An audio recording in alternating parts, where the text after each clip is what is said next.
Hi friends, மகா சங்கமம் episode பற்றி தான் இந்த வீடியோவில் பார்க்க போகிறோம். அதுக்கு முன்னாடி நம்ம சேனலை சப்ஸ்கிரைப் பண்ணாதவங்க கீழே இருக்கிற சப்ஸ்கிரைப் பண்ண கிளிக் பண்ணிவிட்டு பக்கத்தில் இருக்கிற பெல் ஐக்கனையும் கிளிக் பண்ணிவிடுங்க. இங்கே பார்த்தோன்னா எப்படியாச்சும் திவ்யாவை தூக்கணும் அப்படின்னு அடியாட்கள்கிட்டலாம் ஃபோட்டோ கொடுத்துட்றாங்க திவாகர். ஸோ அவங்க ஆட்களை தேடிட்டுருக்காங்க. இந்த பக்கம் எல்லாரும் கிளம்பி கோவிலுக்கு வந்துடுறாங்க. அப்போது நம்ம பாண்டி கொடுத்த ஃபோட்டோவை வச்சு கருணா அந்த பொண்ணு யாராக இருக்கும் அப்படின்னு தேட ஆரம்பிக்கிறாங்க. இங்கே பார்த்தோம்னா நம்ம கஜேந்திரன் கிருப்பாவுக்கு ஃபோன் போட்டு, என்ன மாப்பிள்ள, என்ன அந்த பொம்பளைய தேட ஆரம்பிச்சிட்டியா, இல்லை அந்த வேலையை நான் உங்ககிட்ட கொடுக்காம விடவா அப்படின்னதும், இங்கே பாரு நண்பா, கவலைப்படாத, கருணா அந்த வேலையில் தான் இப்போ களம் இறங்கியிருக்கான். அவங்ககிட்ட ஒரு வேலையை கொடுத்தா அதை சக்ஸஸ்ஃபுல்லாக முடிக்காமல் விட மாட்டான்.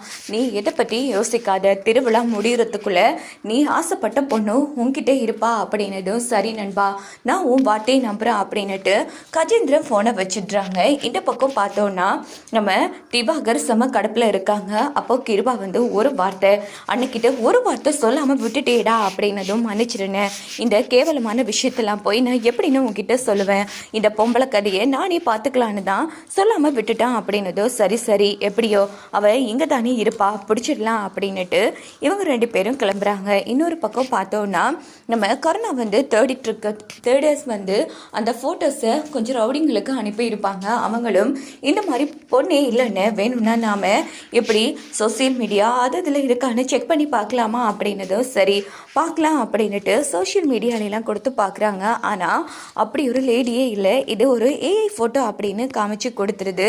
ஸோ இதை அதில் ஒரு ரவுடி, அண்ணன் நீ அனுப்புனது உண்மையான நபரே இல்லை அண்ணன், அது வெறும் ஏஐயால் கிரியேட் பண்ணப்பட்ட ஃபோட்டோ அப்படின்னதும், இதை கேட்ட கருணா செம அதிர்ச்சி ஆகிறாங்க. என்னடா சொல்கிற அப்படின்னதும், ஆமாம் அண்ணன், அது ஒரு ஏஐ ஃபோட்டோ அப்படின்னதும், உடனே கருணா ஃபோட்டோவை எடுத்துகிட்டு அண்ணன் நீ கடத்த சொன்ன பொண்ணு இவதானா, நல்லா பாரு அப்படின்னதும், உடனே கிருபா பார்த்துட்டு, ஏண்டா நான் ஃபோட்டோவை பார்க்கவே இல்லை, நான் உங்ககிட்ட கொடுத்தனே, இப்போ என்ன பண்ணுறதுன்னு அப்படின்னதும், இன்னொரு வாட்டி கஜேந்திரனுக்கு ஃபோன் பண்ணி கேட்குறேன் அப்படின்னுட்டு, டே கஜேந்திரா, நீ அனுப்பின ஃபோட்டோ ஏஐ ஃபோட்டோன்னு சொல்கிறாங்க, என்ன ஃபோட்டோ அனுப்பியிருக்க, எங்கள் ஒருக்கா ஃபோனில் அனுப்ப பார்க்கலாம் அப்படின்னதும், என்ன நண்பா நீ அப்படின்னுட்டு கஜேந்திரன் நம்ம மகா ஃபோட்டோவை கிருபா ஃபோனுக்கு அனுப்புகிறாங்க. அதை பார்த்து கிருபா செம அதிர்ச்சி ஆகிறாங்க.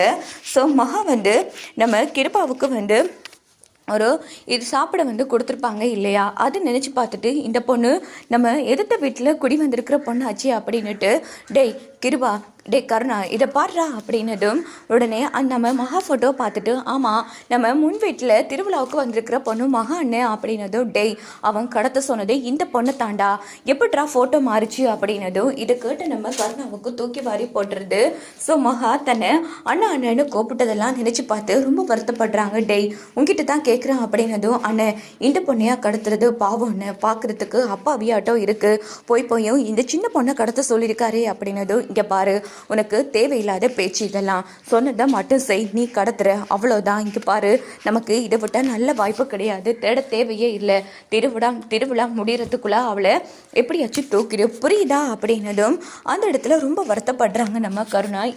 இதை கஜேந்திரக்கிட்ட சொல்கிறேன் அப்படின்னுட்டு, டே கஜேந்திரா, உனக்கு ஒரு குட் நியூஸ், நீ ஆசைப்பட்ட பொண்ணு கோவில் திருவிழாவுக்கு வந்திருக்கா அப்படின்னதும், இதை கேட்ட கஜேந்திர ரொம்ப சந்தோஷப்படுறாங்க. நண்பா, இது ஒன்று போதும் நண்பா, உன் நண்பன் உன் தம்பியெல்லாம் இதுக்கு தேவையில்லை, நான் இப்போவே கிளம்பி வரேன் அப்படின்னுட்டு கஜேந்திர ஃபோனை வச்சுட்றாங்க. இங்கே பாரு, என் நண்பன் இங்கே கோவிலுக்கு வாரான், நீ என்ன பண்ணுவேன் எது பண்ணே தெரியா, அவளை தூக்கிடுற, அவன் கோவிலை வச்சு எப்படியாச்சும் தூக்கி அவளை கல்யாணம் பண்ணுறதுக்கு தான் வாரான் அப்படின்னதும், இதை கேட்ட கருணாவால் தாங்கவே முடியல, சின்ன பொண்ணாச்சு, இப்போ என்ன பண்ணுறது, அண்ணன் பேச்சையும் மீற முடியாது அப்படின்னு கருணா அந்த இடத்துல ரொம்ப வருத்தப்படுற மாதிரி காமிக்கிறாங்க. ஸோ இங்கே பார்த்தோன்னா திருவிழாவில் செம ஜாலியாக இருந்துகிட்ருக்காங்க இந்த ஜெயந்தியெல்லாம். அப்படின்னு பார்த்து நம்ம திவ்யாவை தான் காமிக்கிறாங்க. ஸோ திவ்யாவும் இந்துவும் எதாச்சியாக மோதிக்கிறாங்க. சோரிங்க அப்படின்னதும், பரவாயில்ல இருக்கட்டும் அப்படின்னு நம்ம திவ்யா சொல்லிட்டு, எங்கேயோ உங்களை பார்த்த மாதிரி இருக்குங்க அப்படிங்கிறாங்க. உடனே இந்துவும் திவ்யாவை பார்த்துட்டு, ஆமாங்க எனக்கும் பல வருஷ பழக்க மாதிரி உங்களை பார்த்த மாதிரி தான் இருக்குது அப்படின்னு ரெண்டு பேரும் அறிமுகம் ஆகிக்கிறாங்க.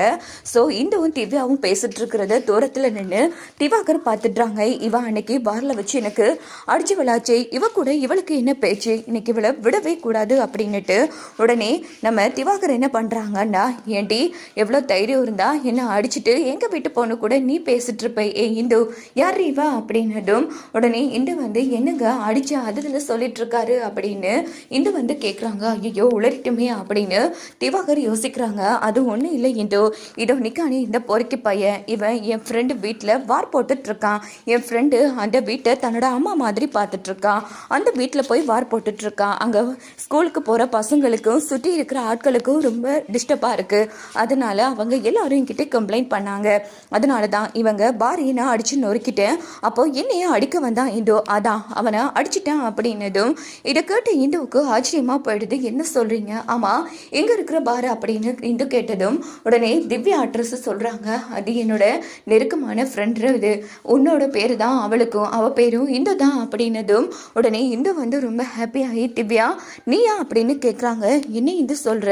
நான் என்னோட பேர் திவ்யான்னு உனக்கு எப்படி தெரியும்? ஐயோ உன் ஃப்ரெண்டு இந்துவே நான் தான் அப்படின்னதும் இது கேட்டு திவ்யாவுக்கு சந்தோஷம் தாங்க முடியல. உடனே இந்துவை ஹக் பண்ணிக்கிறாங்க. ஏய் என்னடி இங்கே பண்ணிட்டு இருக்கீங்க அப்படின்னா ரெண்டு பேரும் கூட்டாக சேர்ந்து தான் பிளான் பண்ணி வந்தீங்களா அப்படின்னு இந்த பக்கம் திவாகர் கேட்டதும் ஹலோ தேவையில்லாமல் பேசிட்டு இருக்காதீங்க, இது திவ்யா என்னோட க்ளோஸ் ஃப்ரெண்ட், தேவையில்லாமல் அவளுக்கிட்ட மும்பளுக்குற வேலை வச்சுக்காதீங்க அப்படின்னு இந்த சொன்னது. ஓஹோ எல்லாம் கூட்டாக சேர்ந்து பிளான் நடக்குதுல்ல, உன் ஃப்ரெண்ட் கிட்ட சொல்லி உன் வீட்டை மீட் எடுக்க சொல்லியிருக்கல, விட மாட்டேன்டி இருடி, உன் ஃப்ரெண்டுக்கு இந்த கோவிலில் வச்சு முடிவு கட்டுறா அப்படின்னுட்டு திவாகர் நம்ம இந்துவும் திவ்யாவும் க்ளோஸ் ஃப்ரெண்ட் என்னை அடிச்சவ கோயிலுக்கு தான் வந்திருக்கானா அப்படின்னு கிருபா கிட்ட சொன்னதும் இது கேட்ட கிருபா சும்மா விடக்கூடாதுடா, வா ஒரு வழி பண்ணலாம், அவளை தூக்கி நீ ஏன்டா உன் மேலே கை வச்சோன்னு யோசிக்கிற அளவுக்கு பண்ணணும் அப்படின்னுட்டு நம்ம கிருபாவும் திவாகரும் திட்டம் போடுறாங்க.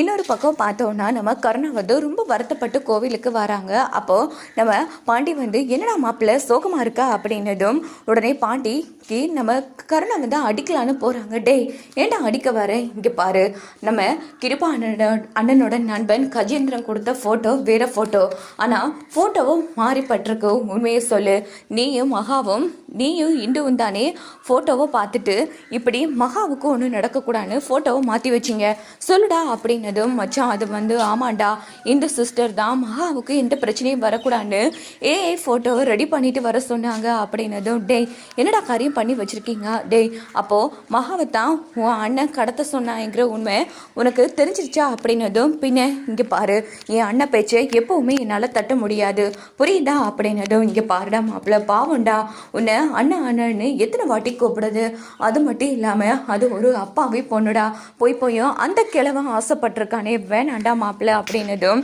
எனக்கு புரியுதுடா, ஆனால் நான் கடத்தலனாலேயும் அவன் வாரான், எப்படியாச்சும் மகாவை தூக்கி கல்யாணம் பண்ணணுங்கிற நோக்கத்தில் தான் வாரான் அப்படின்னதும் என்ன மாப்பிள்ள சொல்கிறேன், இங்கே பாரு உன்னை அண்ணன்னு கூப்பிட்டு ஒரு அப்பாவே பொண்ணுடா, எப்படியாச்சும் அவள் வாழ்க்கையை நீ தாண்டா காப்பாற்றணுங்கிற மாதிரி சொன்னதும் சரி நான் பார்த்துக்கிறேங்கிற மாதிரி கருணா வந்து முடிவெடுக்கிறாங்க. எப்படியோ பார்த்தோன்னா கண்டிப்பாக கருணா வந்து நம்ம மகா வந்து காப்பாற்ற போகிறாங்க. வாங்க வெயிட் பண்ணி பார்க்கலாம் என்னெல்லாம் நடக்கும்னு.